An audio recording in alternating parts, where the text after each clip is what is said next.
fight? Because it feels like every fight's getting better and better. Does the feeling get better and better? Yeah, I think, because right now it's all about experience, and with that said, like, experience is being able to be calm in there and stuff, and that's another thing I really want to work on. I think I was a little bit more calmer in this fight but like when I get swinging, I'm swinging. So just work on, kind of picking my shots. I know I heard my coach in the corner, pick your shots. Something I, still got to work on a little bit. But again, going back to experience, the more you do it, the more you get to think after and re-watch the fight and get better and better. So yeah, it's all about getting experience, and this journey's a learning journey, and when I'm 10 fights into my pro career, I'm still going to be saying that I got a lot more to learn. So yeah.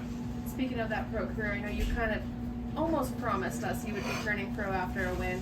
I know you said in the cage you weren't quite sure, but you'd let us know. I know it's been only 5 minutes, but do you know yet? I don't. I'm going to sit down with my coach. I think I'm ready to turn pro, but I want mutual understanding. I'm not the type of guy that just kind of have my ego take me wherever it wants to go. I want to pick people's brains, see what they think, and then have a mutual agreement, and then make a decision then. Thank you. Biaggio, congrats again on the win. It's great to talk to you again. Thank you.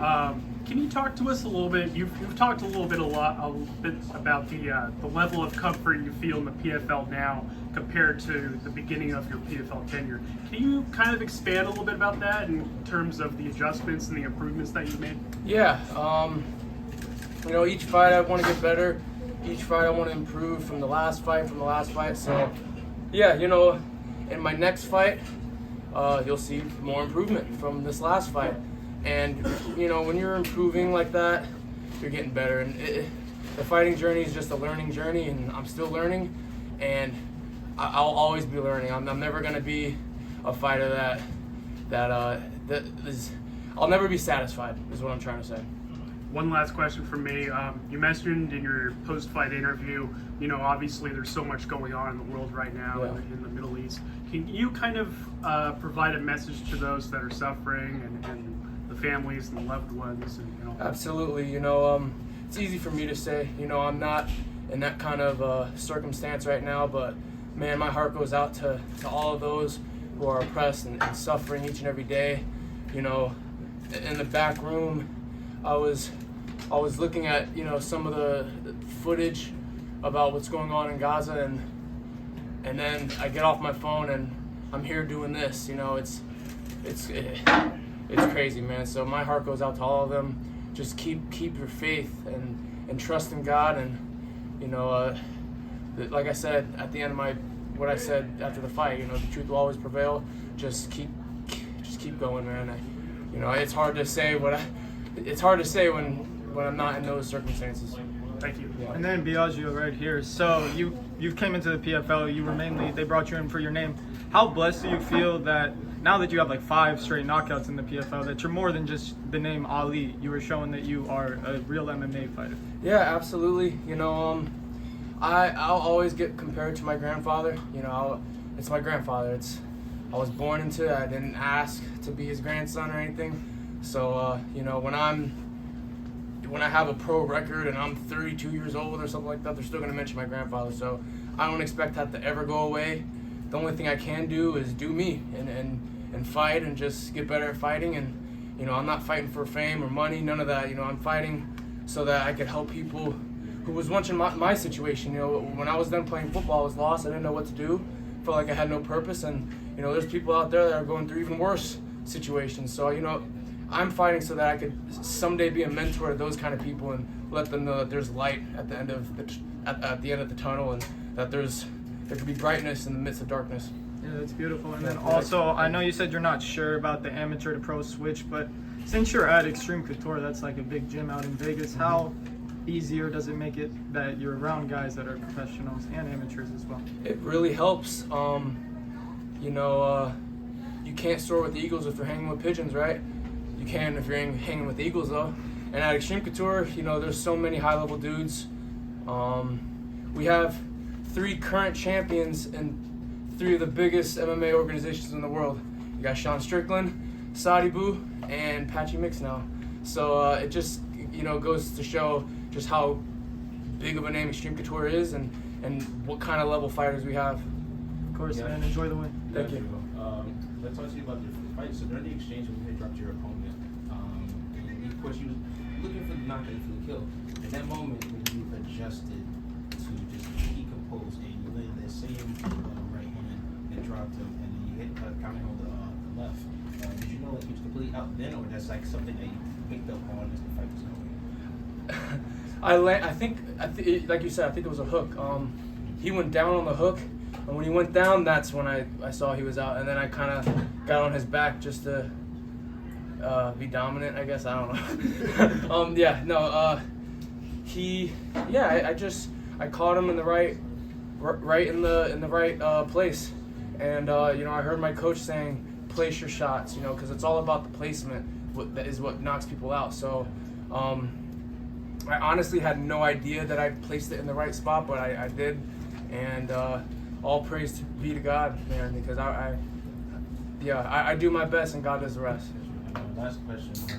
I had the pleasure of visiting the African American History Museum, and of course they have a section dedicated to your And you know how they say history repeats itself. You know, he was a big activist, talked about stuff in the world, and the way you did in your post-fight, I won't call you activist, but you did something similar like he's doing. Yeah. So of course, talk to me about, like, in a way, you're kind of in a way following his footsteps outside of the ring. What does that mean to you? It means everything. You know, I don't believe that this world is like the real life. I believe that the real life is where we go when we die. So that's why I say I'm not fighting for money or fame, none of that. You know, I'm fighting so I can eventually be a mentor, just like my coach Dennis. You know, he's a huge mentor to me, and he's helped me out. And you know, I got into fighting because I was basically just depressed when I was done playing football.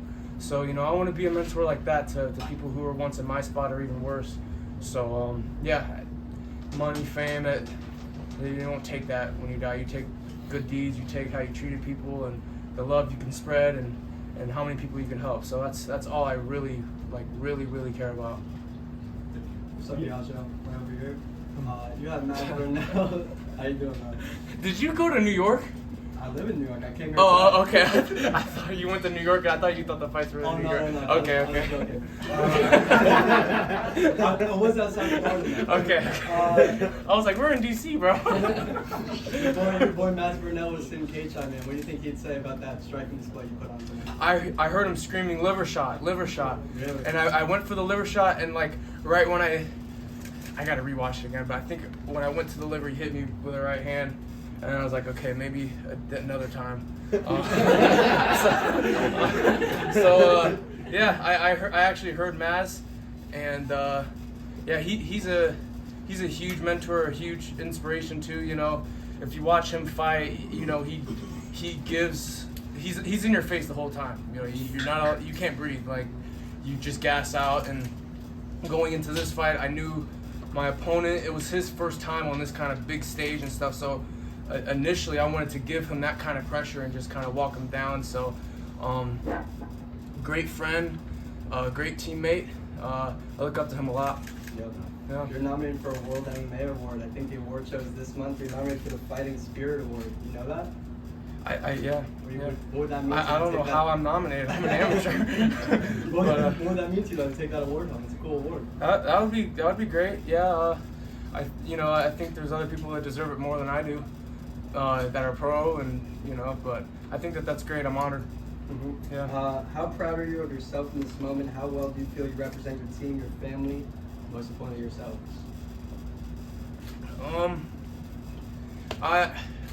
I'm proud of myself, but I'm more proud of I think just improving.